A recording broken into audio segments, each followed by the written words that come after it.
Alis ka daw dyan. Ayoko yan katabi. James, alis ka daw dyan, James, sa baho mo. Yan. Okay na ha, mas na ayaw ko kamelan ha. Okay? Milk mo. Okay. Ano ba? Tumabay ka. Okay guys, ano to?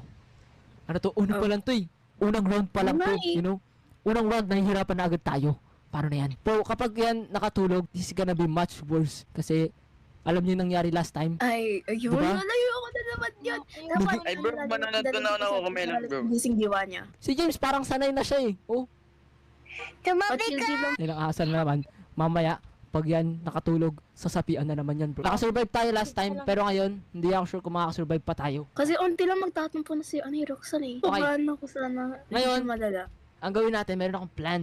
Pag siya nakatulog, ilagay agad natin siya sa room kung saan safe, and then, i-close na natin yung door, i-lock na natin. Okay? Sure ka ba dyan? Baka makatakas siya eh. Hindi yan, baby lang naman yun. Feeling ko ano eh. Feeling ko hindi. Ano ba plan nyo? Ewan ka rin. Siguro